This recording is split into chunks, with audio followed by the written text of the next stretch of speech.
Glenn, itu ada komunikasi ya, ada komunikasi dengan guru-guru kita di MUI Nias.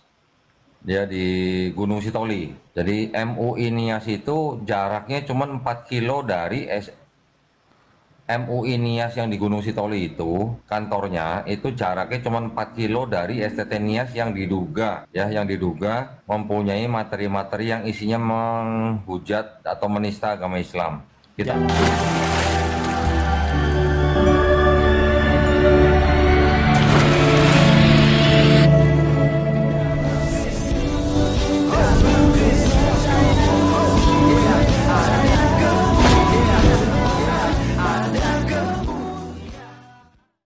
Bismillah wal ibni wal rohil kudus ilahu wahid. Salam elechem isem Yeshua Hamasiah.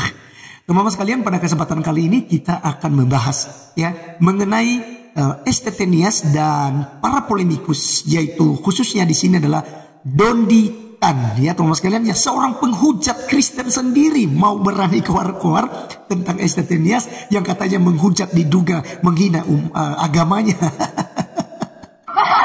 Padahal dia ini seorang penista sendiri teman-teman, yang sibuk mengurusi kitab suci Kristen ya, di podcast-podcast, di YouTube-nya, ya kan? Jadi sebenarnya yang memicu sebuah penistaan agama ini sebenarnya dia sendiri, Dondi Tani dan kawan-kawannya. Ya, nah teman-teman sekalian, ini sangat menarik. Karena apa? Karena katanya ya Majelis Ulama Indonesia dari pusat itu telah berkomunikasi dengan Dondi Tan dan juga sudah komunikasi dengan Majelis Ulama Indonesia yang ada di Kota Gunung Sitoli. Ya, nah teman-teman sekalian, yang menariknya di sini bahwa STT Nias itu kan sudah memberikan klarifikasi bahwasanya itu bukan itu materi-materi mereka. Itu pertama. Yang kedua, juga gedung yang ditampilkan selama ini bukan punya mereka. Yang ketiga, alma mater yang digunakan oleh mahasiswa yang mereka tampilkan itu juga bukan punya mereka. Jadi ini sangat-sangat merugikan STT Nias. Itu sebabnya mereka katakan mereka akan melaporkan ke pihak yang berwajib. Nah, saya dukung jika memang itu benar STT Nias itu bukan miliknya, website itu dan segala macam, silakan. Ya, saya mendukung untuk melaporkan ke pihak yang berwajib. Nah, teman-teman sekalian, kita akan mendengarkan terlebih dahulu seperti apa informasi daripada Dondi Tan ini, si seorang penghujat kekristenan itu sendiri yang menghina Tuhan Yesus. Sudah bilang digantung di pohon lah, ditelanjangi di pohon lah Tuhan Yesus. Ya, itu suatu narasi-narasi penistaan kepada iman kekristenan. Oleh karenanya kita simak videonya yang ada berikut ini. Glenn, itu ada komunikasi ya, ada komunikasi dengan guru-guru kita di MUI Nias. Dia di Gunung Sitoli. Jadi MUI Nias itu jaraknya cuma 4 kilo dari MUI Nias yang di Gunung Sitoli itu, kantornya itu jaraknya cuma 4 kilo dari STT Nias yang diduga mempunyai materi-materi yang isinya menghujat atau menista agama Islam. Kita udah komunikasi sama MUI yang di sana, saya juga udah komunikasi sama MUI yang di pusat melalui LDK ya. Oh, jadi MUI cabang Nias ya, dan MUI pusat ini sudah tahu berarti kan, karena Dondi Tan sudah berkomunikasi kedua lembaga itu ya, MUI pusat dan MUI Nias. LDK MUI pusat. Saya juga udah komunikasi dengan salah satu ketua MUI pusat. Nah, jadi MUI sih seperti udah tahu semua nih ya masalah ini ya. Alhamdulillah. Nah, dari yang beberapa tayangan di YouTube kan STT Nias kan mencoba mengelak atau membantah bahwa apa tuh yang di website itu katanya bukan gedungnya STT Nias ya. Benar-benar. Malah dialihkan ke masalah gedung nih sama STT Nias. Mengelak kalau gedung itu punya mereka. Ya. Padahal kan sudah ada videonya, ada video ketika website STT Nias itu dibuka, ada materi-materi yang isinya diduga menista agama Islam. Saya juga udah download semua materinya, udah saya bahas sama Julius 2 kali, ya kan? Terus gimana ceritanya kok mereka bisa membantah kalau itu bukan materi dari mereka gitu? Gue belum. Gedung kok yang dipermasalahin kan gedung, ya kan? Benar. Ya walaupun gedung yang dibantah, tapi kan sudah ada videonya, ada website yang isinya materi-materi itu gitu. Iya, bukan gedung ya, masalahnya itu bukan gedung, tapi ini ada materi kuliah Islamologi yang terlihat secara jelas di situ ada penghinaan kepada Nabi Muhammad dan Allah Subhanahu wa taala. Jadi apa yang mau dibantah? Nah, kita nggak tahu lah ya. Saya juga belum dapat update hasil dari pembicaraan tadi siang itu antara MUI Nias dengan STT Nias dengan Kapolres Nias. Hasilnya bagaimana, saya masih tunggu nih. Assalamualaikum warahmatullahi wabarakatuh. Jadi saya masih nunggu dari teman kita dari MUI Nias hasil pembicaraan mereka bagaimana. Oke. Nanti. Oke. Teman-teman sekalian, itulah yang kita sudah dengarkan bersama dari Dodi Sefriadi yang membahas tentang video daripada si Dodi Tan ini, teman-teman sekalian. Dan jelas di sini kita bisa tahu bahwa mereka sangat-sangat gencar untuk memang menyalahkan STT Nias ini dengan materi yang ada di website tentang Islamologi. Nah, teman sekalian, terkait kasus ini saya mau katakan bahwa ternyata bukan hanya di STT Nias saja sebenarnya terjadi, bukan di kalangan Kristen saja, tetapi juga kita menemukan dari kalangan Islam. Contohnya saja seperti Dodi Tan ini, ketika dia pengajian, ketika dia menyampaikan materi, entah itu di masjid, entah itu di tempat lain, dia selalu membawa-bawa kristologi, membawa-bawa tentang Yesus Kristus. Apakah ini bukan penistaan? Apakah ini bukan sebuah penghujatan terhadap iman kekristenan? Dia mengutip ayat-ayat Alkitab, ditafsirkan dan diberikan pemahaman yang tentu saja tidak sama, ya. Tentu saja tidak sama sesuai dengan kaidah dan ajaran daripada kekristenan itu sendiri.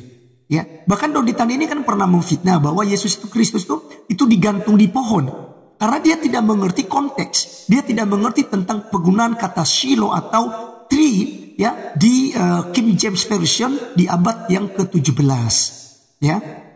Jadi gaya bahasa, perkembangan bahasa itu tidak disinggung oleh Dodi Tan, tetapi dia langsung mentah-mentah mengajarkan kepada umat Islam bahwa Yesus Kristus itu digantung di sebuah pohon berdasarkan Kisah para Rasul 5 ayat 30 dalam King James Version.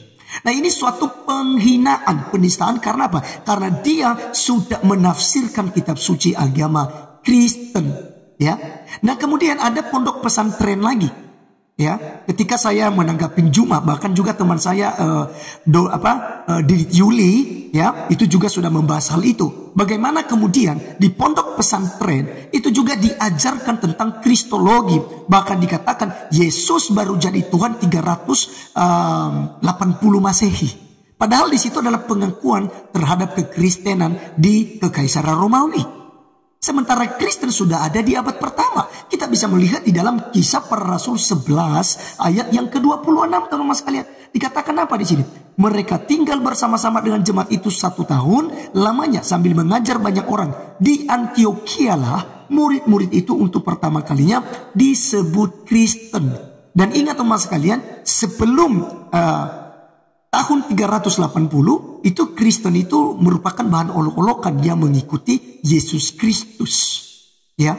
Tetapi di Kekaisaran Romawi setelah Injil sudah berkembang, akhirnya ditetapkanlah, ya, bahwa Kristen ini menjadi sebuah lembaga atau agama yang resmi di dunia. Jadi itu sejarah, tapi kan diputar balikan di pondok pesantren, ya. Nah, teman-teman sekalian, kembali kepada laptop, ya, topik kita.